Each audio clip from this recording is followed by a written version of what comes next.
সৃষ্টির পর থেকে এই ফেরেশতা ওই সিংহাটা, ওই বাঁশিটা তার দুই ঠোঁটের মাঝখানে লাগিয়ে আল্লাহর আরশের দিকে তাকিয়ে আছে and just waiting for the green signal.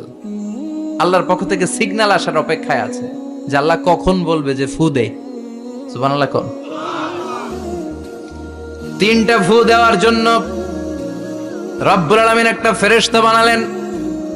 Israfil ফেরেশতা সৃষ্টির শুরু থেকে বিশাল সিংহাটাকে, সাইরেনটাকে, ট্রাম্পিটটাকে দুই ঠোঁটের মাঝখানে লাগিয়ে আল্লাহর আরশের দিকে তাকিয়ে আছে, কবে আমার প্রভু বলবে সাইরেনের মধ্যে বাঁশি বাজা।